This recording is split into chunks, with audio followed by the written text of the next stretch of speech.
A small group from SETI used the radio dishes at Arecibo to send out a message to whoever might be listening. Arecibo received a message back from an extraterrestrial, unknown source. The message turned out to be a new sequence of DNA with a rather friendly instructions on how to combine it with ours, and we allowed one to grow. You created a monster with some kind of formula you got from outer space. The damn thing got away, and now you want us to hunt it down and kill it. Now, is that pretty close? Welcome to Now Playing Podcast's Species Retrospective Series. Welcome to the maternity ward from hell. Hosted by Jason. Man of action, I like that. That's me. Justin. Guys like you are hard to find. And Arnie. A perfect hero for these imperfect times. But be warned, this episode will contain detailed plot spoilers and strong language. Yeah, it's time to get your hands dirty. We hope you enjoy the show. What are you waiting for? Please, don't make me do this. Do it. Today we're discussing Species 3, starring Robin Dunn, Robert Knepper, Amelia Cook, J.P. Pittock, Michael Warren. Special appearance, blink and you miss her, by Natasha Henstridge. And introducing Sonny Maybe, directed by Brad Turner. This is Now Playing's cold, indifferent, inhuman, insatiable, and terrifyingly wonderful co-host, Arnie. And careful, Brooks Brothers, this is Justin. And I'm Jason. So, 6 years after Species 2, MGM calls up Frank Mancuso Jr. and says, we want to do more with Species on the cheap, being made for the Sci-Fi Channel. How cheap are we talking? I mean, who wouldn't? I don't know the budget on this one. I know the budget on part 4 was only like $3.5 million, and I heard that 4 was less than 3. But by about $50. So, maybe $5 million here? All right, well then we'll talk about what you can do and what you can't do with $5 million. What do you do when you're making a movie for TV? You find a director who has a background in TV, right? Yeah, Brad Turner is just a TV guy. If you look at his resume, there's just a ton of TV movies, TV episodes, a reliable guy. He'd work with Robert Knepper again on the Prison Break series and the Prison Break TV movie, Prison Break: The Final Break, in 2009, just a few years after this. But from what I gathered on the bonus features, and surprisingly there were some, I guess it's because DVDs were still the rage and they were putting bonus features on even the worst shit in this time period in 2004. But Mancuso was really the driving force behind this, and Turner was the guy yelling action. Mancuso was working with the effects guys and approving all makeup effects down to like those small stuff. He was the one who said to the creature designers, you know, let's do something a little different. Let's not do Giger. Let's make it look different this time. Probably some licensing issues or some royalty checks he didn't want to write this time, right? Giger was your big selling point for the first two. Yeah, I don't know if there was a royalty or not, but he just wanted a different look. And Jason, you should feel vindicated. He also decided that we need younger characters than what we've had in the previous movies. Yes. I feel completely vindicated. Oh, wait, until you see these actors. He said that the characters were written to be younger than what they'd originally had in mind for part 3, because he said the people who watch this movie are young adults and they'll probably want to see a movie about young adults. I mean, it's not like they were grumpy old men chasing Natasha Henstridge, but you seemed to think they were a bunch of oldsters in their 30s there. Well, they dress them like 60-year-olds, you know, and if it looks like 60, it walks and talks like 60, and it's Marg Helgenberg, burger. Yeah, it's not hot. And what? This is 2004. We've turned over another generation. There's a whole new horror trends that emerged in the late 90s. Besides Species, we had the slasher comeback. We started to get a sci-fi comeback in the early 2000s. And you know what we also got was a surge in straight-to-video sci-fi movies. I mean, I took a look at the list of things. We covered a ton of them. You got all these Return to the Living Dead movies, Wishmaster sequels, direct-to-video sequels of the Del Toro's Mimic, Dracula 2000, you know, that got 2 sequels. We talked about all the Hellraiser sequels. The Prophecy, they made 5 of those. I wasn't really surprised when Species 3 popped up, and I didn't see it on Sci-Fi. I saw it in a video store around that time. But I suppose I was surprised that they got Natasha Henstridge back. She said she got paid as much for her one day on this film as she did for the entire first movie. Didn't Michael Biehn say the same thing about his face showing up in Alien 3? I think so. Yeah. And when she was approached, she said she got her start with Species and she would always be willing to go back to Species because she's indebted to it. But by the same token, she said, I'm coming up on 40. I'm a mom now. I don't have the same boobs I had back then, so I'm not going to show them. I mean, that's fair. And to be honest with you, you could have told me that she didn't come back for this movie and they just used unused footage from the last movie to put her in here. That's how little we're going to see of her. Right. It's shocking that they bothered, really. It is so useless. But for reasons I will never understand, damn, did they want to just pick up immediately on that cliffhanger from part 2. Were we going to pick up with the cat? No damn cat. Maybe that cat ate the rat from part 1, and that could be a direct-to-YouTube sequel. Okay. When we last left, there was a cat, there was a little boy, and there was something coming out of Natasha, and we'll get to that. But before we do, I do have to ask, did you see the rated or the unrated version of this movie? They released it twice in December of 2004. Interesting. You know, I'll tell you as we talk about this which one I saw as you guys point out differences, I guess, because I'm not sure which one I watched. And I watched the R-rated version that's streaming on Amazon Prime, so you tell me, Arnie, which one am I watching?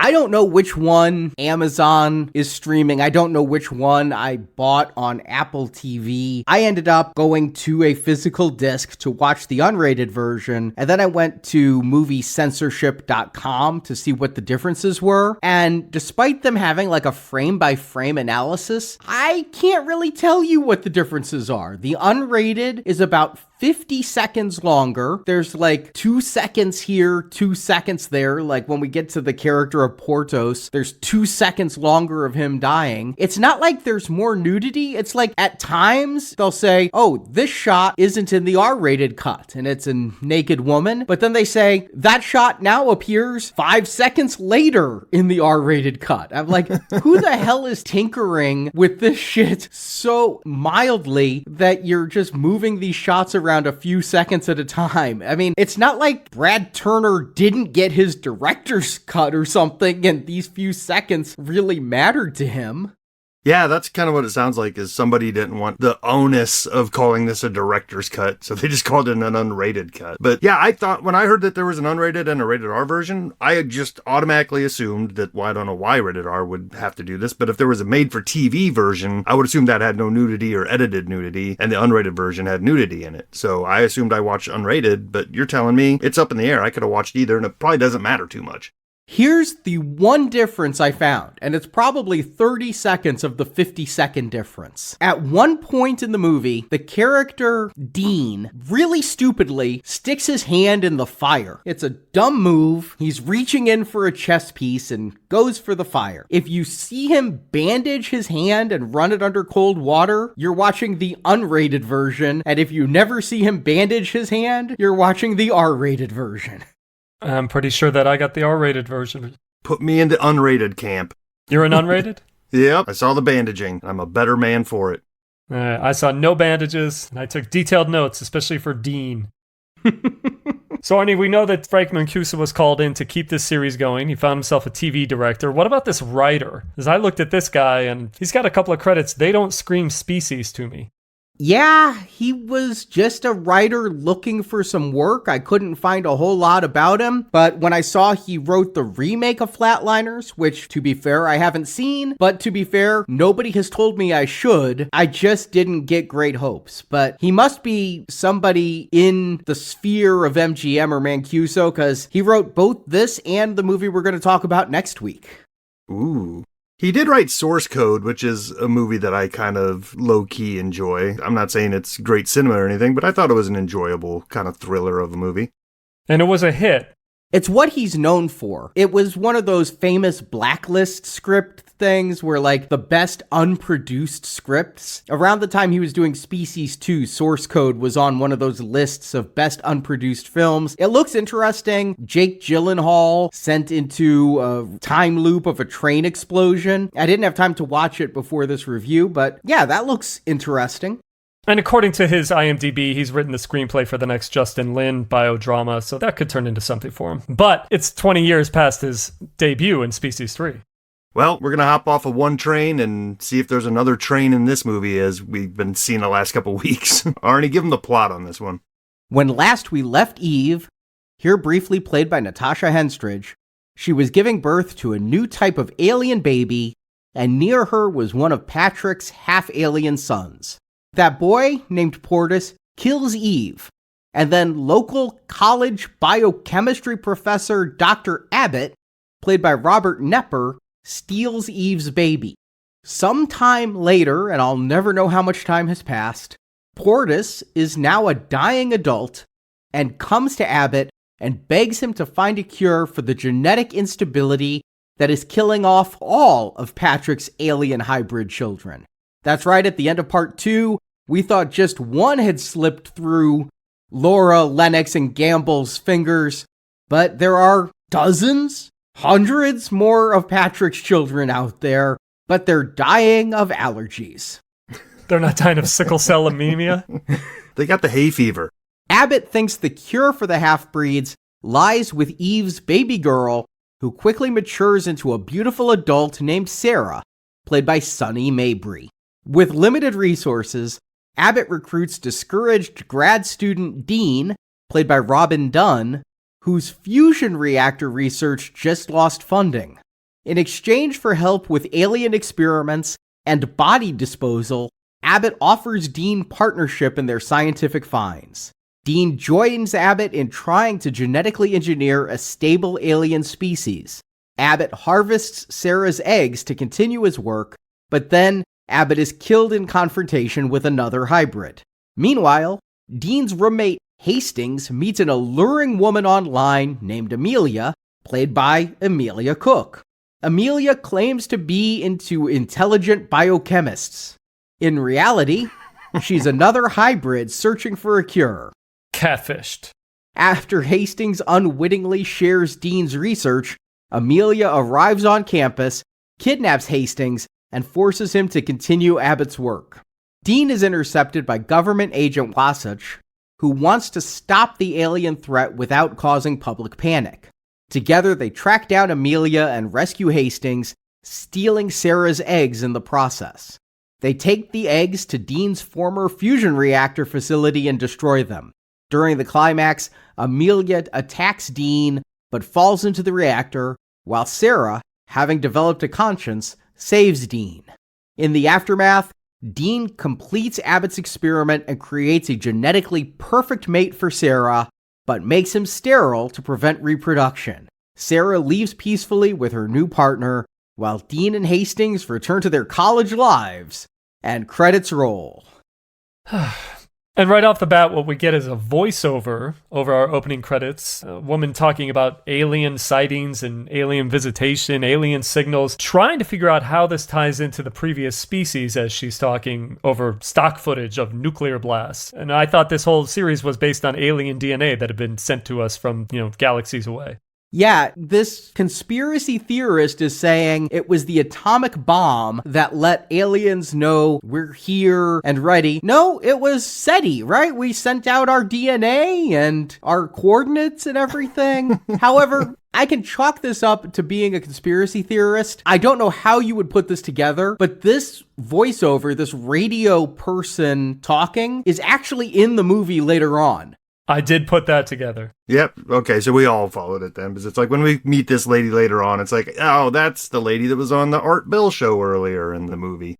I didn't pay a whole lot of attention to it. I was just jotting down notes about the atomic bomb. But then we get the most dead, the most awful, the longest voiceover narration that I have seen in a very long time. Yeah, I felt like I was back in Dungeons and Dragons in those latter movies where we were starting to get a whole bunch of narration exposition up front to try to lay down some tracks for us to follow. But holy cow, this one's undoing tracks for a movie that I didn't realize. I'll tell you what, I was probably 10 minutes into this movie before I was like, oh, this is directly happening after part 2. I thought we were maybe in a whole new story, just going with different characters. And then when we see Natasha in the back of that truck, I'm like, oh, so she got a haircut between the events of part 2 and getting in the back of that ambulance. Yeah, they show us some scenes from the previous movies to just try and tie it in. Right off the bat for me, we know that we're in a very low budget production because this thing is shot on a digital video. It's not the same kind of film. It's a lower quality. It doesn't look cinematic. It looks made for TV, but I guess that's why we're here. Hey now, this is high definition video they were using. Was it groundbreaking at the time?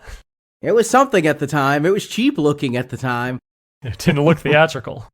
I know a couple years after this, the Blade TV series would tout how great it was to work with digital cameras because it meant they didn't need to pay for lighting rigs and things. Oh, that's their reason why they don't have any lighting in this film. Okay, we've got digital cameras. We don't need to light this thing. But this opening being done by, like I said, Robert Knepper. I mean, I can't believe we're talking about this guy 2 times in 2 months. When I went to look at Wikipedia, I saw his name was Purple, which meant I'd gone to his page. And I'm like, why the hell would I have gone to this guy's page? I completely forgot already that he was the big bad in Jack Reacher 2. Right, we just talked about this guy. Now we're talking about him again. How many do you need to get to the golden headphones? We do that anymore? We don't, because we've ended up covering so many people in so many films that, like, the caterers all had golden headphones, so... All right, well, that's okay. I'm going to write him a nice letter and let Robert Knepper know that we've been talking about him. I mean, we talked about him in 2 Hunger Games movies, Jack Reacher, here, if you go way back, Transporter 3, and he was in The Day the Earth Stood Still that Brock and Alicia reviewed back in 2008. And I'm telling you, if we ever get to Young Guns, we'll talk about him again in Young Guns 2. He played Deputy Carlisle in a scene in Young Guns 2, and I've seen the picture 1,000 times. So if you've seen it like me, he is in the scene where Billy and the gang are in the brothel. The deputy comes in and says, give us Lou Diamond Phillips, and we'll just take him. And then Billy the Kid puts Lou Diamond Phillips' hat on him, pushes him out the door, and he gets all shot up, and they killed their own deputy. That's him. The guy works, but I don't know him. I'm glad you guys are picking out some recognizable faces here, because outside of the brief Natasha we get, this is all a whole bunch of unknowns, and if I have seen them, not memorable faces for me. But I can tell you why he doesn't work a whole lot if this opening narration is any indication of his acting ability. I love, though, that the writer decided, let's make sure we drive home, this is a bad day. The first words of his narration, Friday, April 13th. I'm like, wait, what movie am I watching? Is Natasha Henstridge coming or is Jason coming? Mancuso probably insisted. There was probably a date on the script and he said, no, change that to Friday the 13th. But he's going to remind you of what happened in the first 2 movies. And, all right, maybe I'm being obtuse, but after watching this movie, and then watching this movie again with the director's commentary, and watching hours of bonus features, I don't understand why a college professor is driving a truck with a dead alien in the back. Thank you. Yeah. Who is this guy? Where did he come from? What is his motivation? We don't know, because all he's given us is exposition in his old voiceover. Really creepy exposition. They said she was beautiful, and it was insatiable and terrifyingly wonderful. I wrote these things down because they're terrible. Twice she was built. Twice she brought destruction. And then Eve wakes up. Yeah, so just real quick on this guy, and I don't care to go into his backstory. I'm glad they don't either here, but I guess they're expecting us to believe that this guy is a professor, and he somehow caught on to what was going on at this barn, infiltrated the military, took control of a truck in military garb, and talked to the guy in the truck as if they knew each other for a while, and then drives off with it. I don't know where he started this plan, where he got it, but I'm glad it's not on screen, because this is just ridiculous from the jump.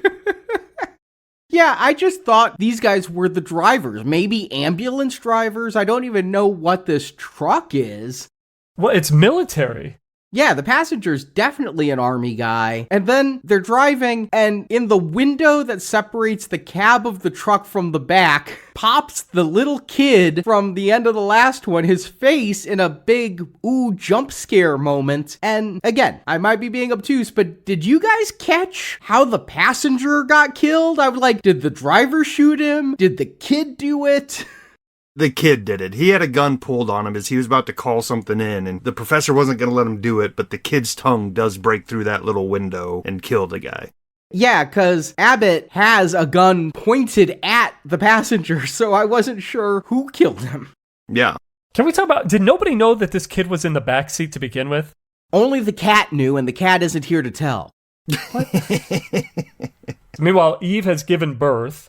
Yeah, this is a weird scene because Abbott runs around to the back and watches as Eve is giving birth and Portos, this kid, is killing her. He uses his prehensile tongue to strangle her. First of all, I didn't even think you could strangle one of these aliens because they seem like only fire kills them. No. But second, why is Portos against Eve? Does he know Eve stabbed his daddy? I don't understand. He chokes her, and choking works because they have Natasha Henstridge for one day. Right. That's exactly it, Arnie, is they needed to get her out of this movie, and we can't have the professor, a guy that we're gonna eventually come to trust and follow somewhat in this movie. We can't have him just being a cold-blooded murderer, especially since this was his entire plan, was to get this alien to take back to his lab that we don't know about yet. Meanwhile, Agent Wasak that you mentioned, he arrives, orders Eve's autopsy, and destroys the ambulance. Forget collecting any evidence in there. They didn't really need Natasha for this, but I suppose it's better than no Natasha? Barely. I mean, it's kind of like a Stan Lee cameo. It's like nice to have the presence, I suppose, and it feels like a condoning of what's going on, while at the same time not really being impactful. Yeah, that's perfectly put. She's here to get her name in the credits, give the movie a little bit of credibility, and she's only here for the one scene. Like I said, they don't care that her hair doesn't match up with continuity from the scene that she just left in the last film, and they try to spice it up a little bit. We give us clips from the previous two movies. I kind of want to see her contract for this. I think, like Arnie said, she wasn't going to do nudity, fine, but it almost seemed like she also wasn't allowing them to re-show nudity she had already done. Like, they kept showing the parts where she was getting nude from the previous movies, and then cutting away before actually seeing it. Maybe that's the basic cable part of it. Maybe, but there's enough nudity in this movie itself on anything other than the Sci-Fi Channel cut, which I would love to see. I mean, did they go showgirls and put cartoon bikinis on the aliens? Or did they go like the TV cut of The Shining and just use Vaseline to blur the nudity? I want to know how they cut around the nudity in these films on the next two. But yeah, maybe it was Natasha. Like I said, after the press from the first one, she got self-conscious and maybe, I don't know. I mean, you can't unring a bell. The DVD is out there of her in the first film. So why would you get possessive about reuse of the footage that anybody can go whack off to anytime they want? Yeah, I mean, you just never know. Like, maybe she just didn't want to be compared to the other younger women in this movie at any point. So, like, whatever. I mean, I guess it's time we have to let go of Natasha in this series. I mean, she's too good for it at this point. She's done real studio pictures. She had a syndicated series, She Spies, around this time. So she was a star in her own right. She did not need this. But if she did it just to be generous and got paid what she was paid for the first two movies, more power to her. I think she spent more time doing bonus features for the DVD than she did filming these scenes, because she did an entire retrospective interview on her career as Syl and as Eve, and then she did like a joint interview of the passing of the torch with Sonny Mabry. So she was saying how great it was to meet Sonny Mabry, who would take on the franchise, and Sonny was talking about how wonderful it was to talk to Natasha about the role and the tips Natasha gave her for performance, which was basically, Natasha said it was, act like you have no idea what's going on, because that was me on the first movie. Just walk around naked and clueless. Okay, so now we can compare how Natasha walks around naked and clueless to how Sonny does, because the acting tips, I don't trust them. But then we're introduced to our real main character. Abbott is kind of our Dr. Frankenstein again, to go to our reference from the previous films. But our real protagonist is Dean. And he is going to be such a rounded character as to not even be given a last name. He is just Dean. And do you know this guy? I knew this guy. Really? Yeah. I looked him up, and he does a lot of shit direct-to-video sequels. Yeah, he is the king of them. Cruel Intentions 2, The Skulls 2, we've reviewed him in American Psycho 2. Yep. This guy actually came on my radar the same year as Species 2 because he had a role in Marky Mark's The Big Hit. If you remember that action comedy? Yeah. Which wasn't funny. Yeah. Great trailer, terrible picture. But yeah, he played the role of like the Vanilla Ice street-talking sidekick to Marky Mark and Lou Diamond Phillips. I'll never forget because it was terrible. But he shows up here, he's giving everybody a tour of a natural gas facility that's somehow connected to his schoolwork because he's building a prototype fusion reactor. As you do in college. We get a brief description of his experimental reactor with science that I'm not sure if the science is accurate or not. I tried to run it through, Google, and it told me that this is very simplified science. This is not exactly how fusion reactors work. Shocking. I did search, would 10 million degrees melt the Earth? Because that's what he says his fusion reactor does. And Google's AI overview says 10 million degrees would likely result in the planet's vaporization. So... Yeah, the way they wrote this guy in is so confusing. If we're going to know him as a college student, introduce him as a college student first, then show us at his project. Because the way he's introduced, I'm like, oh, this guy works at a power plant. I mean, he's kind of young, but whatever. He's giving a tour. He's got all this knowledge on a fusion reactor. And then next thing we know, he's running into a class that he's late for. I'm like, what is going, is this the same kid? What is going on? I agree, Justin, but the one thing I knew when I'm watching this, and they're talking about this fusion reactor, and I can see that they have built a fusion reactor with miniatures or something, I'm like, well, this is how they're going to kill the alien in the climax, is you're introducing Chekhov's fusion reactor. Exactly. Only one guy can fire up the reactor. Oh, well, I guess we'll have to wait to the end to find out. And this has all the hallmarks of direct-to-video right now. Just, it's limited lighting, these tight shots, this TV framing. It's so dark, especially when he goes to campus in the daytime. Yeah, he's a graduate student, I guess, and I believe from my own graduate projects, when you're a graduate student, it requires a degree of specialization. You're done with your general education courses, you're now focusing on something. And if he is building the world's first, best, baddest 10 million degree fusion reactor, why is he also studying biochem? Right? Dean goes to Abbott's class where he's discussing viruses and the perfection of virus is perfect. Let's have a conversation about viruses. And then he throws Dean lines like, who are you to judge what species lives or dies? Because Dean is a speciesist. Yeah. Yeah, that's what they call him because he's happy that smallpox is going extinct and Abbott is not happy that smallpox is going extinct. Well, we know Abbott can now be our attorney general, but other than that, I don't see much positive here. Yeah, he kind of plays that, who are you to play God card, why do you get to decide which species live and die? And it's like, well, some are, invasive and hurtful to humans and other animals, but I guess what they're trying to do here is set up the Professor Abbott as some sort of empathetic character, like that he loves all life no matter what. Well, he definitely loves his alien life, his alien daughter, because the next scene we're going to show him back in his home. He's looking for a cat. Where's that damn cat? And then, oh no, the cat's dead. And there's a hungry little girl in the basement. She is hungry.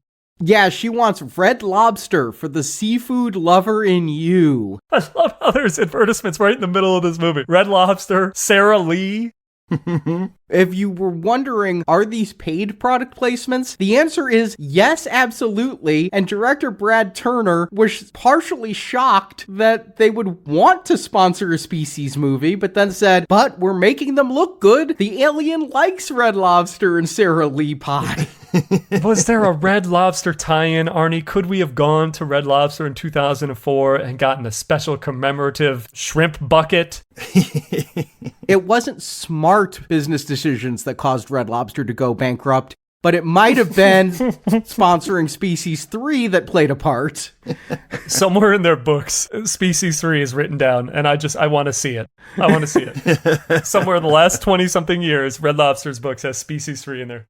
My favorite moment of the entire movie, though, the whole damn movie, is this little girl is hungry and she eats the lobster through the shell, whatever. And then Abbott goes to get her dessert and pulls out a Sara Lee pie. And the girl just takes her hand and grabs some of the pie. And it looks like a big thing of whipped cream in her hand as she starts eating it. And that sound effect of her going, num, num, num, num, num, num, num, is amazing.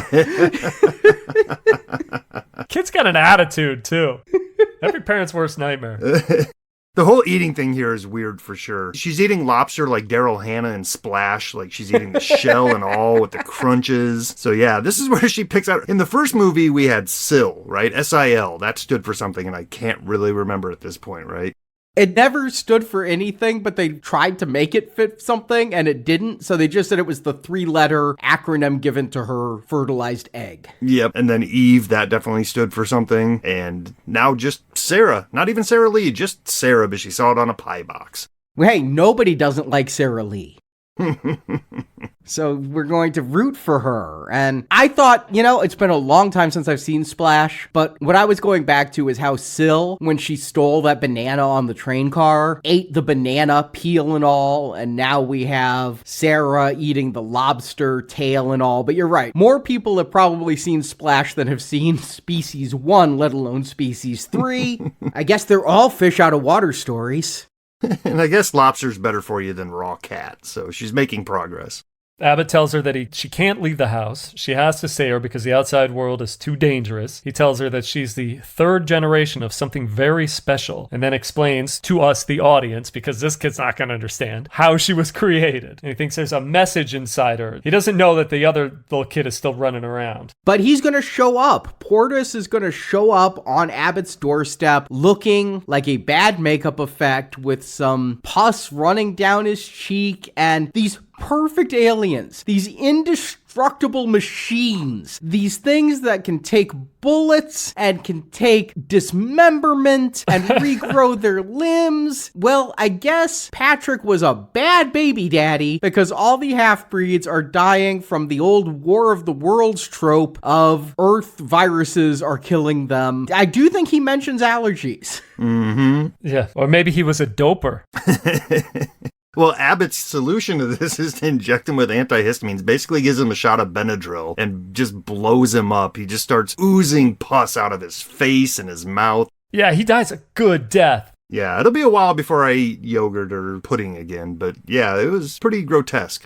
The strange thing is, he dies and these tentacles come spilling out of his chest. And it made me ask the question in my head about, what are the aliens like underneath their skin covering? Now, we're not going to get real good answers, and they certainly couldn't write an answer that's satisfactory in these movies. But I just want to know, how do you hide this rather large alien inside this human body? Because that's what it seems like. I just love that they popped out like streamers. If you've ever had a surprise party and you just pop those big snakes that come out of the can and things. You're right. The anatomy of these aliens has been inconsistent throughout the series. And it just feels like if you show some tentacles, we'll know that it was an alien. But yeah, it almost reminds me of from the Star Wars animated Clone Wars, that creature Dirge, who was just basically made up of a bunch of earthworms and kind of had a human form. Deep cut. I like it. Yeah, you brought it up before where it's like, if they're going to be partly human with aliens underneath their skin or whatever, kind of need to do that meat suit from Men in Black. And they kind of started doing it here with this kid. He almost looks like he's wearing a human mask. His head is misshapen. He's got bulbous things all over the place. They didn't go that way. They gave us tentacles in the stomach. And this is also where Sarah comes out of her cocoon and is now played by Sunny Mabry, who I looked her up. I guess I've seen her. I have seen The New Guy more times than I can count. Yep. So she was in that. She was also Tiffany in Snakes on a Plane, which I saw once in theaters. The spiritual grandfather to now playing. How dare you buzz by that? But her big break, apparently, according to Wikipedia, is that she was in the Limp Bizkit video Nookie. And so I went and watched the Nookie music video so you don't have to. Oh, no, I do it all for the Nookie. The what? And I expected Sunny Mabry to have a huge presence in this Nookie music video like Tawny Katane and Whitesnake. I literally couldn't pick Sunny Mabry out of this video. If you haven't seen the video, Fred Durst is just walking through the streets of a city like some kind of wretched Pied Piper as hot women just start to follow him more and more as he walks. Just like every hottie he walks past just starts to follow him, and he leads them all to a back alley concert, and the hotties start to dance while Fred is on stage with the rest of the band. And there's a lot of really attractive women in this video, but I didn't see Sunny. You're making this video sound like something so much more interesting than Species 3 is. Maybe we should just review Limp Bizkit videos. I actually could do an entire show about this Nookie video because it ends with Fred Durst getting arrested, and I can't tell if that was real or make-believe. Well, unfortunately, we're not here for the Nookie. We're here for the tentacles and cocoons and not quite Natasha Henstridge naked blonde women. Well, I mean, she's kind of here for the Nookie, right? I mean... Abbott's gonna leave the house, and for some reason, Turner, the head of the science department at this university, shows up. This Turner just seems so evil that he should honestly be played by William Atherton, because I can't picture why this guy first gleefully cancels the funding for Dean's fusion experiment, to which Turner's the only one who had the key. So it's like Turner's writing the checks. It's Turner's name on the project, but he's happy to cut Dean off at the knees for reasons. And then he goes to Abbott's house to see what Abbott is doing, sees Abbott's home lab, and is like, I knew it! And then proceeds to break into his house. Yeah. This is some Ed Rooney, Ferris Bueller bullshit. Right? Can we talk real quick about this Dr. Nicholas Turner? Like you said, Arnie, he's writing checks, he's canceling projects at a university. That makes him a dean. You're going to call him a dean, but we got a character named Dean for no reason whatsoever. So you're not going to call him Dean, he's Dr. Turner. Just bothered me. Just really bothered me. Because it's like, if he's just another doctor and another professor, why is he lording power over everybody? Yeah, there's no reason for him to be so hard on Dean. This character's completely unnecessary, but I tell you why we need him. We need him to be there when Sarah comes out of her cocoon. We need him to get into the house and then find her all naked.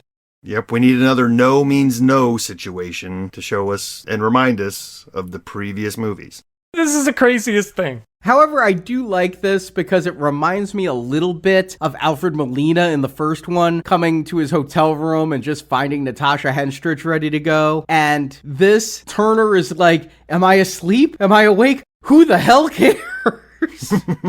Just ridiculous. Just, you know it's a movie, because guys like Turner do not get girls like Sarah unless they are ex-football coaches and they need somebody to run the social media on their new job. Exactly. I was thinking a little bit of like Modern Family with Al Bundy and Sofia Vergara, but yeah, it's a similar type of thing. He was a closet millionaire after all. Mm-hmm. This guy Turner gets all sleazy. He's like, your lack of inhibition is truly inspiring. He's about as dumb as Alfred Molina, ready to risk it all. And then again, we've had these scenes in the Species movies where the girl says no and these guys insist. And when you force yourself on a speciesist, you can get tongue punched. You're going to get the tongue through the mouth. Yeah. Do we know why she says no to him? Because she's game at first, and usually we find out, oh, they were diabetic, or oh, they have a recessive sickle cell gene. Here, I don't think we ever find out what Turner had wrong with him. Maybe he had testicular cancer from the fusion reactor or something, but... Gingivitis, for all we know. Micropenis. Chronic halitosis, one kiss and she was done. But this is when Abbott goes to recruit Dean, which he hates Dean, right? They got in a fight. Like, he's the mean teacher who called Dean a speciest, but now he's like, you have no project and I have no assistant. This is all so clumsy. Mm-hmm. We don't even know why we need Dean in this movie until Turner takes him home and says, hey, we got a girl, she's your age, because she's still out back all naked and everything. You know what I'm thinking of with this? A much better movie. I'm thinking of a lot of much better movies, but I kind of am seeing a little bit of Reanimator here. How you had Jeffrey Combs as the scientist who knew the stuff but needed the naive lab assistant, which was Bruce Abbott, and the way that he brought him in and lured him and used his girlfriend as bait and things like that. I wish I was getting some of that interplay here, even some of that Dr. Hill stuff, you know, when Dr. Hill was trying to steal the research in Reanimator and saying to Jeffrey Combs, I'm going to take your research and publish it and you'll be my assistant. Something like that. Here, yeah, I just don't get why out of all of his students, Abbott picks Dean. I also don't get why apparently any student on this campus can do DNA splicing on aliens, because later Hastings is going to be doing it and he's like a surfer dude. He does not come across like a geneticist.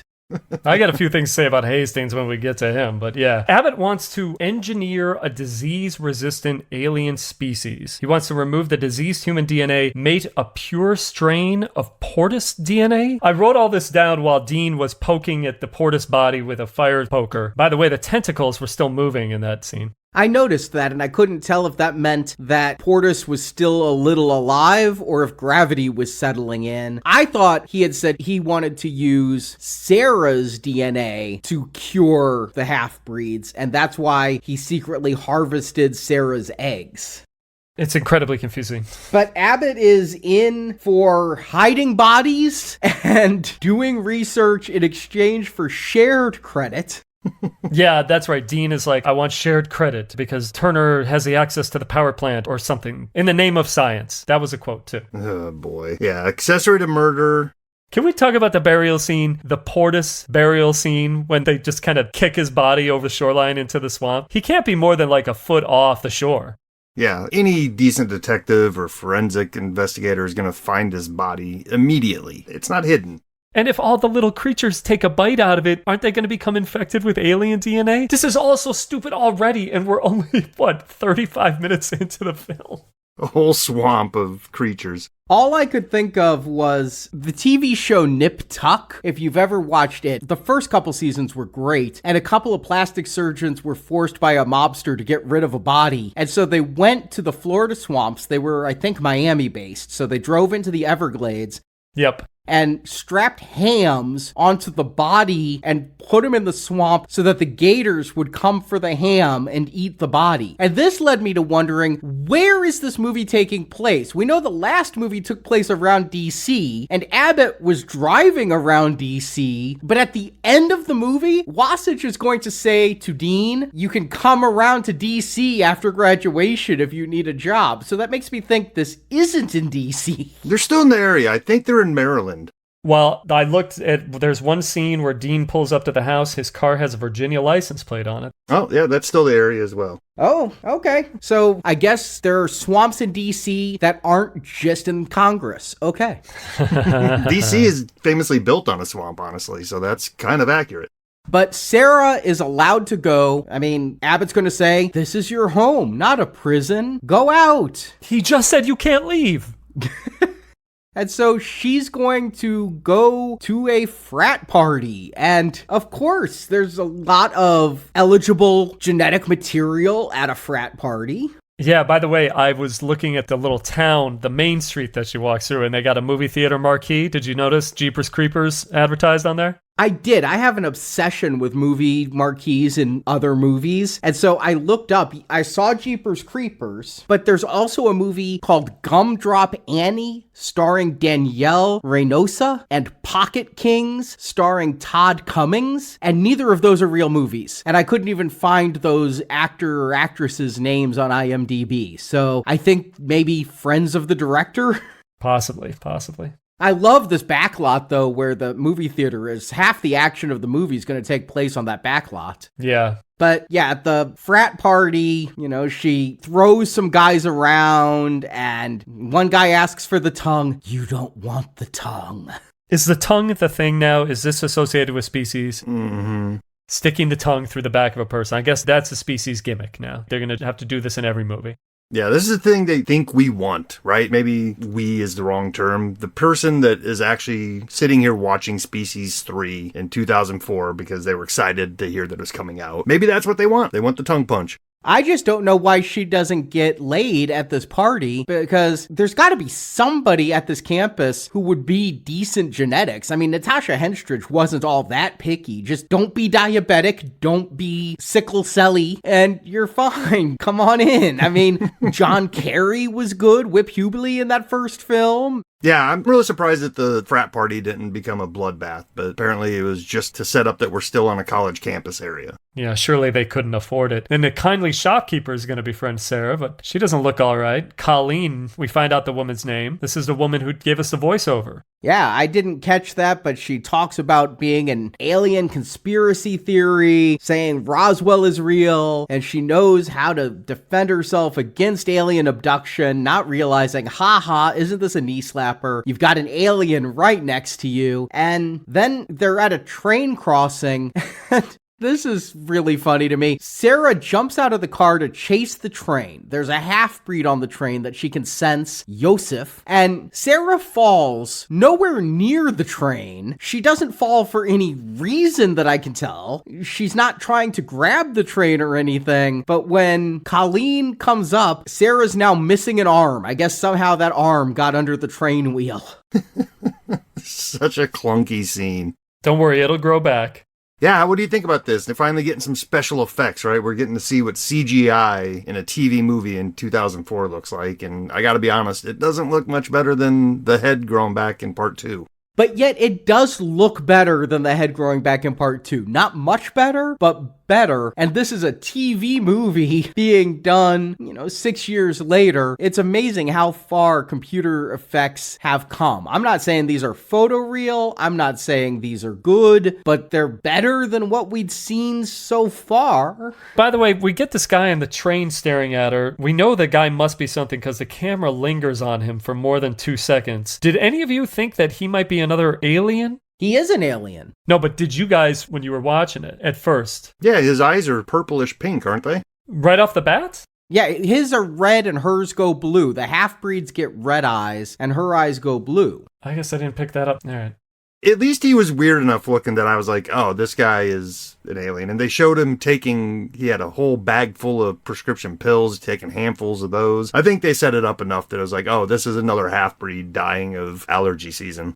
Just randomly driving by on the train. No, they can sense each other. Patrick had kids everywhere. Yeah, and they can sense there's a new breedable female in the area. There's flashes where they can see each other as aliens having sex. They come quickly, and I think our brains are blocking them out, but they do kind of try to show us this stuff. I do notice it. They inserted Fight Club style. Yeah. And then she traces Yosef to his hotel room, and she's ready to get down in the hotel room, but I don't know why she couldn't sense this until, they're almost going at it. But yes, the half-breeds are dying. Yosef is dying. So she just knocks him down and leaves. But you know what? I do recall around this time, Abbott said, Sarah has eliminated our species as potential partners because she's purer than Syl or Eve was, and so there is no genetic partner for her. So I guess that's why the frat party didn't work, why Yosef didn't work, nothing works, is because she's more alien and more pure. So the way Abbott phrases it is, simply put, the girl can't get laid. Yeah, right. And Sarah goes back home where Abbott and Dean have been doing their experiments, and we get a little flirting. Even though humans are no match for Sarah, Sarah likes a guy who can lose chess in 4 moves, which is a true talent to lose chess that quickly. We learn if she just touches a book, she knows everything inside of it, which is especially good because those aren't classic Staunton chess pieces they're playing with. So I don't know how she knows which is the knight and which is the rook, but she's a fast study at a chess game. Yeah, Dean is blown away. We get this weak piano score to make it feel like, oh, they're falling in love over the chess. And then she stands up. The acting here of the Sarah character, she's like, I have to sleep now. Like she's RoboCop going back to the chair. It's just bad. It's very robotic. Yeah, sometimes I don't know if she's trying to act like an alien or a Terminator or what, but it's inconsistent throughout. So this is where Dean's roommate Hastings really starts to come into play. We had like one scene of Dean talking to Hastings early on, and Hastings stood out to me as a real idiot because he ends the conversation with, I have to go, I have some online auctions. And so I'm like, that's like Patrick Bateman, I have to return some video cassettes. Yeah, about this point, the movie remembers, oh yeah, we've introduced other characters. We probably should bring them back in. So we get a little bit of Hastings, and he's poking around the internet, and he gets an email that we talked about earlier with the brunette chick who's super hot, and it looks like a porn site, and she's looking for sciencey dudes to bang. Yes, Amelia, who, this is totally some kind of cyber scam. The way she's asking specifically for certain kinds of guys with certain types of DNA splicing knowledge, but she's posed on the website in like a lingerie, and it reminded me how rudimentary website design was in 2004, though. I mean, it doesn't feel like 21 years ago websites totally sucked, but they really totally sucked 21 years ago. Mm-hmm. We were deep into the Flash era at that point. I know, I almost expected one more step and Nedry from Jurassic Park would pop up. But there's other characters that they've introduced and have forgotten about up until now, too. Not just Hastings, but remember the military was involved at this at some point, and there was a military guy who was giving orders at the beginning? What's he been up to this whole time? Well, we find out he's getting this email, too. So this is going to be their lead. He's going to keep an eye on this email and track it and see where it's coming from. But as we're entering new characters, it's time for one to exit in a plot twist I legitimately didn't see coming. I did not expect Abbott to check out of this movie halfway. He's luckier than we are because I had to finish this movie, but he got to leave. And what happens is this Yosef tracked Sarah to her house and breaks in and starts attacking Dean and Abbott and knocking them out. And Abbott saves Dean by using some kind of like bone saw on the half-breed. Again, allergies kill it. You don't need a saw. You might be able to kill him with a Q-tip.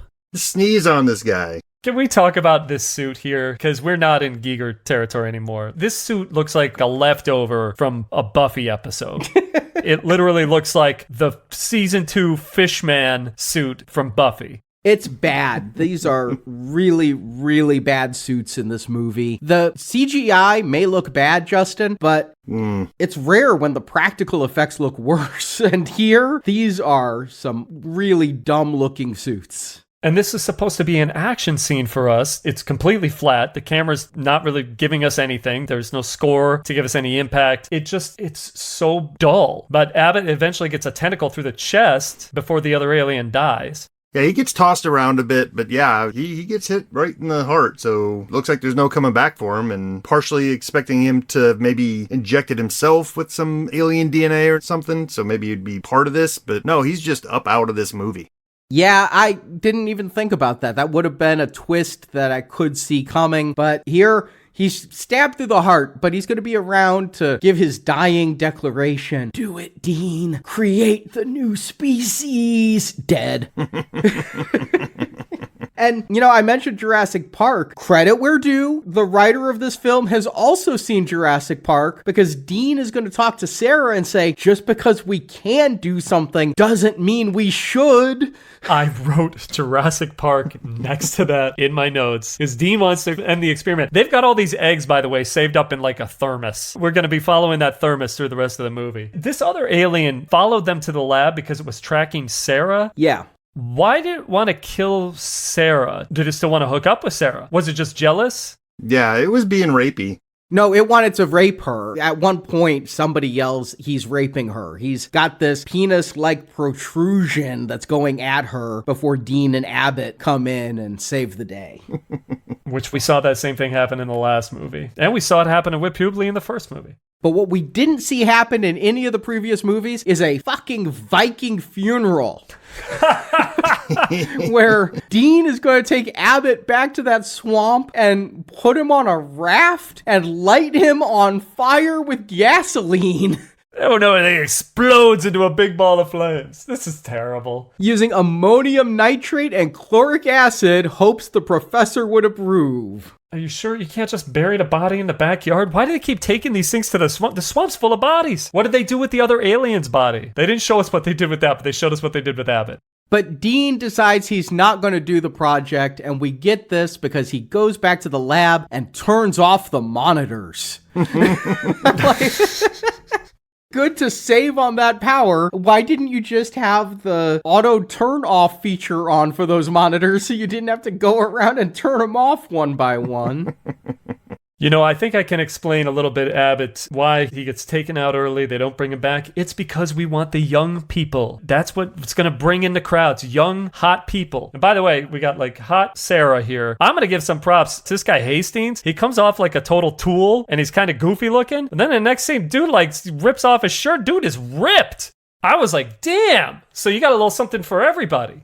Yeah, and honestly, Sonny Mabry is very attractive, but there's something about Amelia that gets me. The dark hair. I don't know why, but, she comes rolling in her Ferrari, getting some gas with that phallic tank and nozzle and talking down to these gas station people. Rubes. One of whom looks like David Crosby lost a little weight. So maybe I was just thinking a little bit too much about the original movie, and maybe they weren't trying to do this. But if they were, it worked on me, because at first I thought I missed a scene where Sarah dyed her hair brown or brunette and was going out hunting looking different. I didn't realize this was a different actress until just a little bit later. I thought they looked similar enough in the face that I wasn't sure who was who. Yeah, this actress, I didn't recognize her from anything. When I looked her up, I had not seen anything she'd done. No, I haven't either. I'm not a big Bold and the Beautiful fan. Soap actress. I saw she played lead doctor in 2 episodes of Hawaii Five-0. I believe she'd probably be about as convincing as Denise Richards as a nuclear physicist in The World Is Not Enough. She shows up here, she goes into the gas station restroom, and the first thing she got to do is take her top off. Species movie. Yeah. And she does this alone in this nasty gas station bathroom. And the gas station attendant comes in. And I think this is the usual Species trope, right? Gross guy pushes himself on a woman. The woman is an alien, so she kills him. And that's going to happen here. But she's going to fuck him first. Yeah. Yeah. In his gross-ass bathroom. This creepy John Doe-looking guy gets lucky here. I swear to you guys, one night back in my early 20s, this is in the very early aughts, before this movie came out, I went over to my buddy's house. We went out all night, did the whole thing, went to bars, crashing on his couch. I'm flipping around to the Skinamax, a movie called Alien Erotica, The Sex Files. I know I brought this up in the first movie. I swear there is a scene that takes place in a gas station bathroom that's very similar to this thing. I think this movie ripped off Alien Erotica. Yeah, but I mean, hey, it wouldn't be Species if we didn't have implicated rape, because this was about to turn into a gangbang. The rest of these gross dudes are heading towards the bathroom to find out what's going on and getting themselves worked up until they walk in and see their buddy with a hole directly through his skull. Well, he was getting fucked hard. It was a very mean scene. Just me slamming into things, you know what I mean? A lot of grunting. Yeah, and he was on that gross-ass toilet, but we're gonna have, the David Crosby guy, what say we join the party? It's like, Jesus Christ. And then David Crosby's gonna look through the hole in this guy's body, and so it's supposed to be comedic, I guess. Yeah, it's a riot. So, one question about Amelia. Did Patrick have any female children? I don't recall any from the last movie. Yeah. We didn't see any, but obviously Amelia is one. Yeah, but she's sick as well. Right. I'm also going to point out that we only have about a little less than 30 minutes left in this film, and we've just met who I assume is our lead villain, and then we're going to be reintroduced again to this Agent Wasek, who's going to show up and just start spewing exposition to Dean, talking about something called Project Athena, because now we're going to insert retcon nonsense about the previous movies. Yeah, everything here gets worse. The movie hasn't been good, but despite me liking the character and the actress of Amelia a little bit, everything here just goes to shit. I mean, Sarah tries to seduce Dean to convince him to continue the research, and then Dean's like, you know what I need? I need a run to clear my head. He just goes jogging in the midst of aliens and dead professors, and knowing his roommate stole his research to lure in this catfishing brunette, Dean's like, I'm gonna clear my head and go for a run. I gotta keep up this body.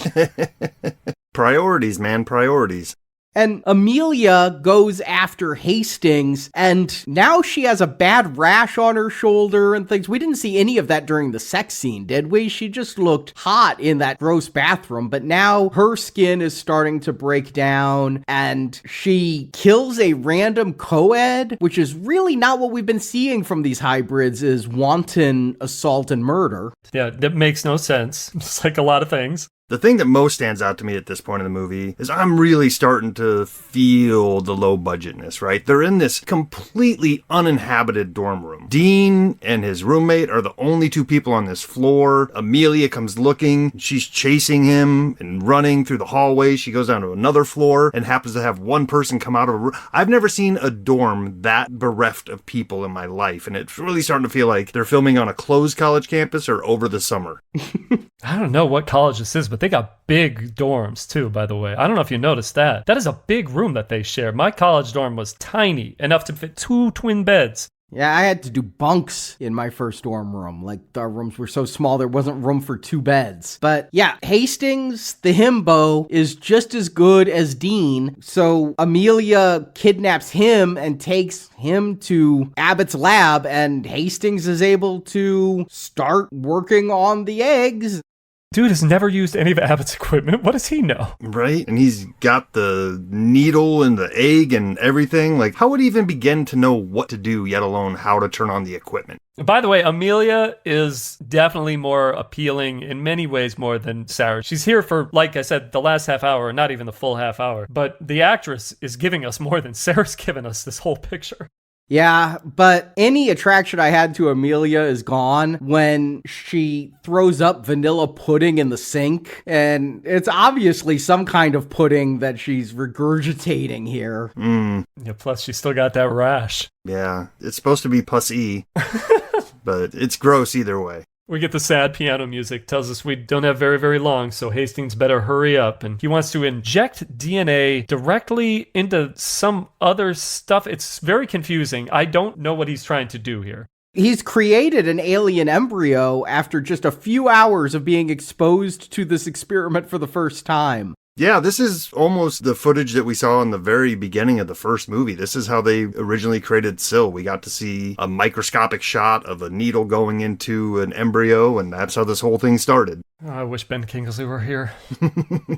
They couldn't afford Ben Kingsley for any longer than they had Natasha Henstridge. But Wasich approaches Dean, and I did love this bit of the director's commentary, where he's like, we don't have a lot of money. We can't afford to have, like, an army. You know, some people were asking, why don't they just drop a missile on her? We can't afford airplanes or missiles, so we're just going to say the government doesn't care about aliens anymore. They're too busy with the war on terror. You know, it's George W.'s reign, which also makes me wonder how much time passed between the movies, because Gamble clearly said in the last movie, it's the 90s. But in this movie, they clearly say it's the 21st century.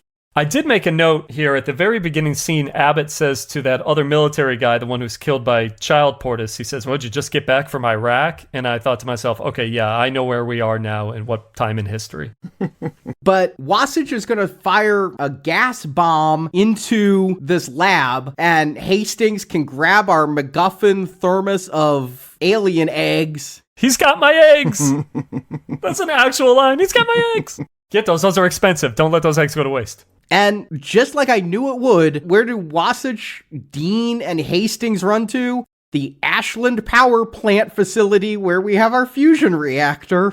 Yep, you knew it was coming. We knew that would play a big role in our finale here. But before we get to our monster mashup and latex costumes that are ill-fitting, we do get one pretty cool kill here. I mean, it's not unique. I've seen it before. But Amelia follows them, and as they break through the gate of the power plant, the guard turns around and starts shooting at him, and then he turns around and there's an alien there that slices him directly in half, and he splits apart with all the ooze and viscera that you would expect from something like that. That was a good kill. I love those behind the scenes on this one because the director wanted this kill and was talking with the makeup guy, and the makeup guy's like, "You don't have the money for it unless I happen to have a life-sized mock-up of me already made. So if you cast me as the actor, then we can use the makeup I already built." Perfect. That is a brilliant way to break into pictures. I am going to steal that idea. But I did like that death. The CGI isn't great, but it's a fun death. It's reminding me a little bit of the laser death in Resident Evil 1 and things. Anytime you get like that slow body person realizes they're dying when they've already been cut kind of thing is fun. Yeah, Ron Perlman in Blade 2. I thought about that too. And you know what? This is going to be the most exciting thing to happen in this climax because we're going to get a bunch of chase scenes, real tight, close shots on the suits because they don't want to show us the whole suits. Two aliens running around the power plant. We don't know where they're going. Dean's running around the power plant. He's got to go do something to get rid of the eggs.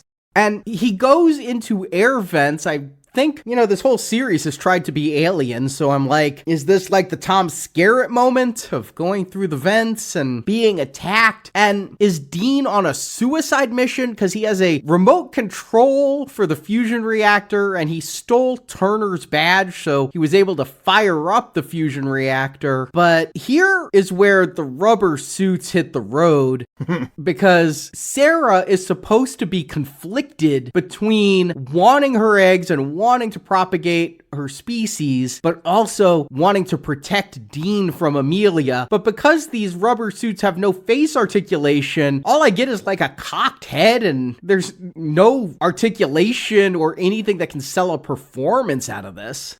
No, absolutely not. And we trust that these are just stunt people who are getting pulled up by wires. There's a lot of jumping like they were Batman going up the little zip line that he uses. Yeah, jumping and whip pans and... Yeah, it's not about figuring out where they are geographically in this building or not, because we're eventually going to end up in the core of the reactor. But it is about, like Arnie said, making us think about Alien, right? We're seeing all kinds of hallways and grates and stairs and industrial equipment. They're very much trying to make us think Alien, spaceship, sci-fi.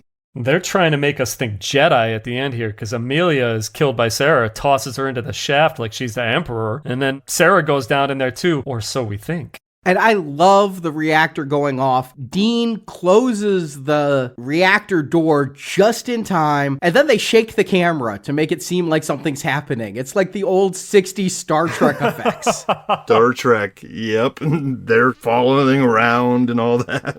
And then we get the 3 weeks later title, and we're going to find out, yes, Sarah didn't fall in the reactor. She was hanging on by her fingertips. So after she saved Dean from Amelia, Dean saved her from a fiery death and pulled her back up, and now it just takes 3 weeks to decode an entire alien genome and create the perfect alien boyfriend for Sarah. Yep, she gets a Abercrombie and Fitch model for a boyfriend that doesn't have a speaking line.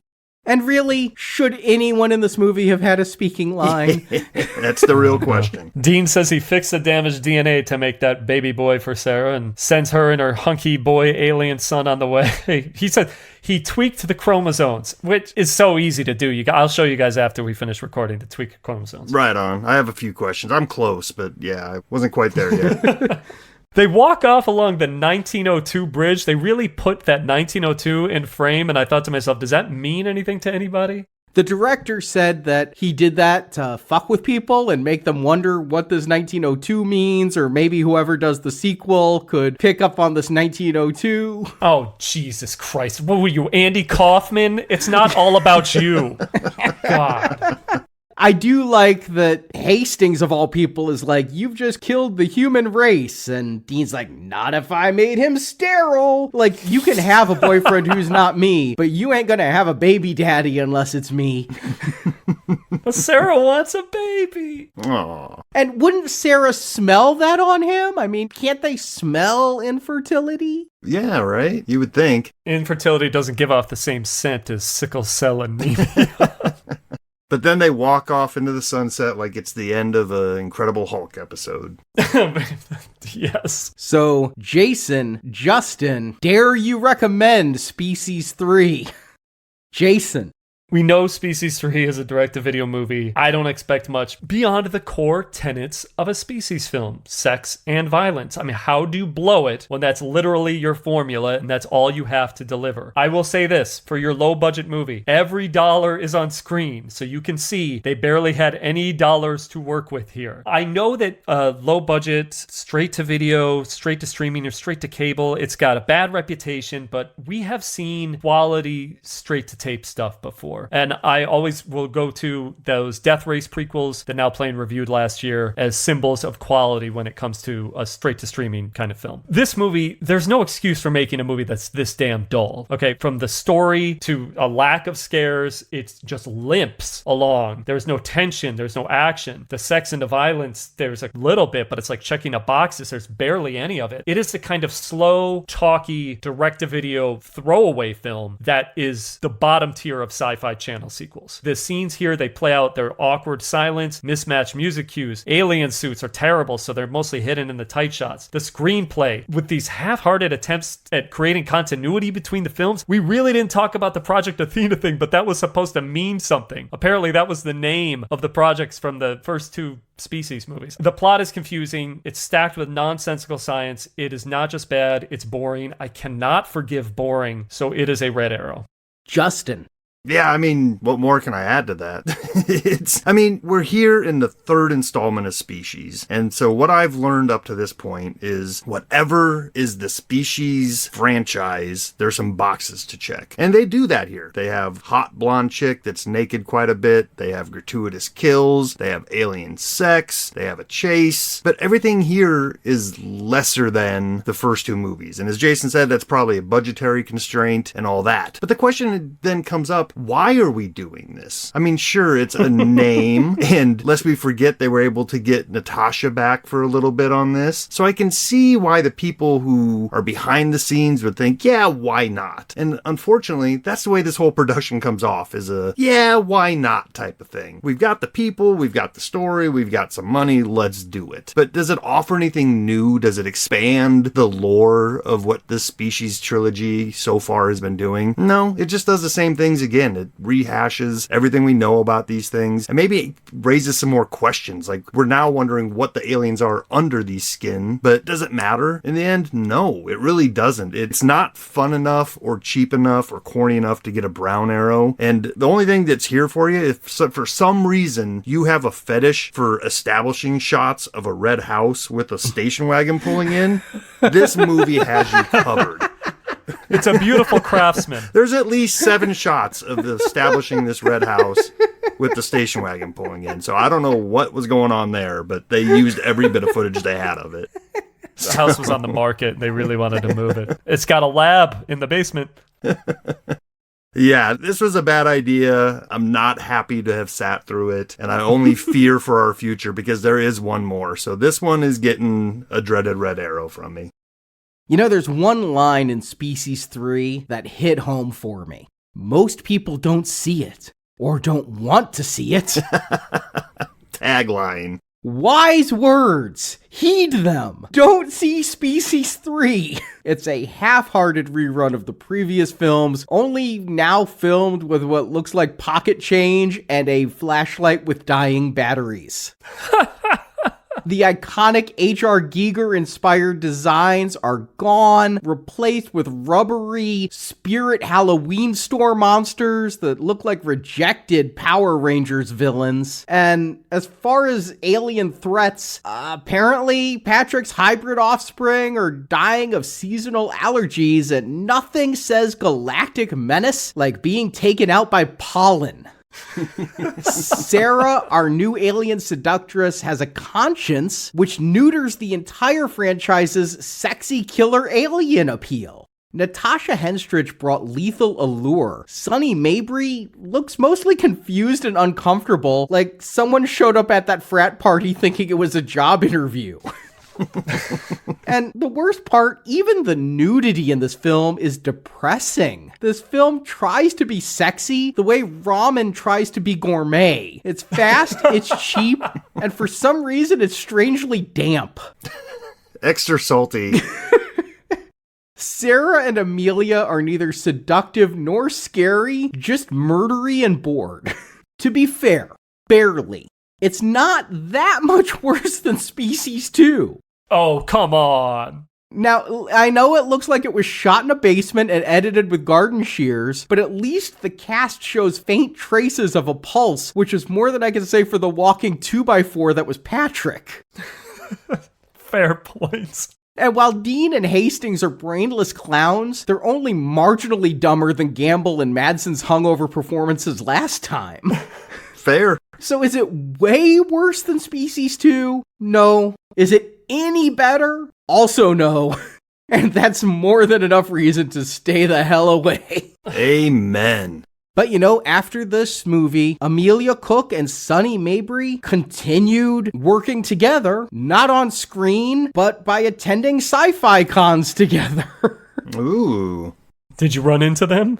I really wish there was like a database of cons so that I could know if I was at a con with them. It feels like, I was going to so many cons, Wizard Worlds and San Diego, and so many conventions from 2007 to 2019. And at all these cons were very attractive people from things I'd never heard of. And you just, there's so many attractive people in California and in the movie biz that you see these super glamorous women and go, I've never heard of you. So I wonder if I was at a con with them, but they thought it was going to be great to talk to people about this movie and find fans of this movie. But according to Amelia Cook, it was mostly, quote, young guys with sweaty palms staring at me and Mabry, probably picturing us naked. It got creepy at times. Yeah. They found their audience, and the problem is that audience never aged, right? Like, these movies always just hit whoever happens to be 12 to 15 at the time. Right. So they had their own booth. They had their own Species 3 booth. I guess so, and they would rather be actresses than booth babes or something, but I can honestly say, though, all the cons I've been to, all the attractive actresses I've met and had photo ops with, a couple of the most attractive were the two from Human Centipede. Oh my God, were those women gorgeous. Never once have I pictured them naked while they're autographing my DVD or anything. Not even Tracy Lords. I mean, it's like, no, I don't know. I'm just not that kind of a gooner. That's good. We're respectful to the people at cons.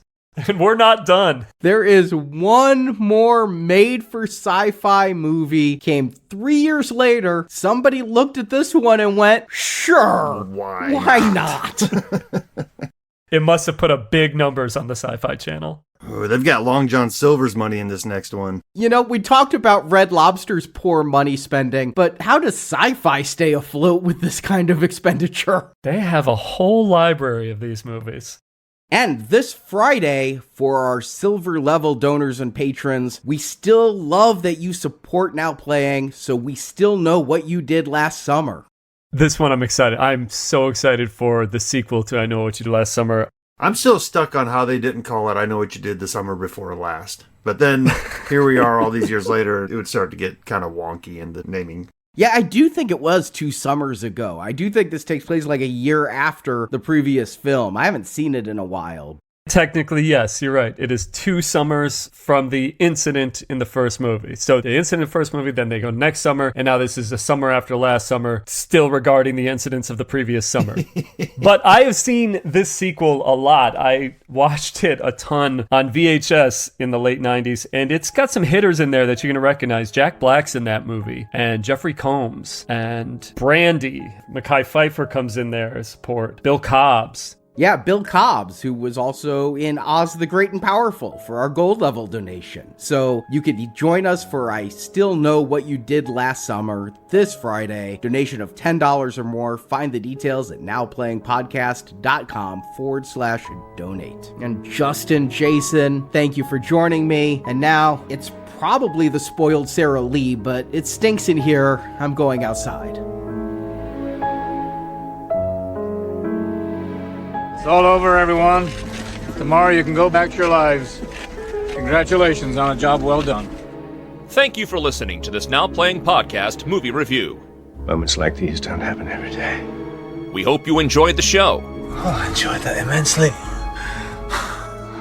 Help us spread the word about this show by leaving a 5-star review on Stitcher, Podbean, iTunes, or your podcast store of choice. A tremendous achievement that once again proves that if we can rise above partisan politics, America can climb to the heavens. Want more reviews like this one? In the archives section of NowPlayingPodcast.com, you'll find more than 1,000 in-depth movie reviews from our panel of hosts. I want to see it. I want to see everything. And after that, you'll get your reward. On our site, you can hear reviews for every installment in the world's biggest film franchises, including the Marvel Cinematic Universe, Spider-Man, Batman, X-Men, James Bond, Middle-earth, Jurassic Park, Fast and Furious, Star Wars, and Transformers. You never listened. I'm listening now. And come back to NowPlayingPodcast.com next Tuesday for another all-new movie review podcast. It's not too soon for us to be together. Support from listeners like you keeps Now Playing Podcast on the air. But then maybe you haven't learned the meaning of sacrifice. You can donate directly by tapping the support button at NowPlayingPodcast.com. Wait. You're cutting the funding? You can't cut the funding. I can do anything I want. And you can join our crowdfunding campaign for early access to new episodes, exclusive reviews, and bonus reviews available for a one-time contribution. Don't turn your back on us. Need more Now Playing? Subscribe to our In Focus weekly newsletter for exclusive digital download giveaways, celebrity interviews, behind-the-scenes insights, and more. Sign up through the subscribe page on our website and get it delivered to your inbox every Friday. Tell him he's about to copulate with a creature from outer space. You can also compare notes with us on Letterboxd. Go to letterboxd.com/nowplaying to see what our hosts are watching when we're not recording podcasts. You keep your dick in your pants and your eyes on the prize. And follow Now Playing on Facebook, Twitter, Instagram, and our YouTube channel. Let's pay him a visit. Now Playing Podcast is produced by Arnie Carvalho. Just don't forget that I'm human too. Associate produced by Jason Latham. Where's a good place to find a man?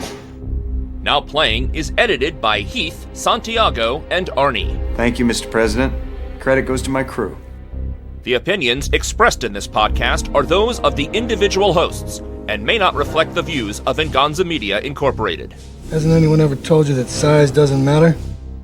Venganza Media Incorporated is not affiliated with, and this podcast has not been prepared, approved, or licensed by any entity that created the film analyzed herein. No records. This never happened.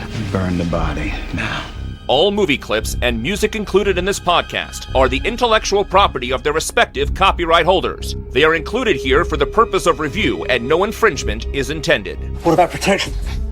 Now Playing Podcast is an exclusive trademark of and may not be used without the express written permission of Venganza Media Incorporated. This kind of thing doesn't usually happen to me. Now playing is a Venganza Media production, copyright 2025, and no part of this show may be reproduced, repurposed, or redistributed without the written permission of Venganza Media Incorporated. All rights reserved. She was half us, half something else. I wonder which was the predatory half. The dead half. Let's get the hell out of here.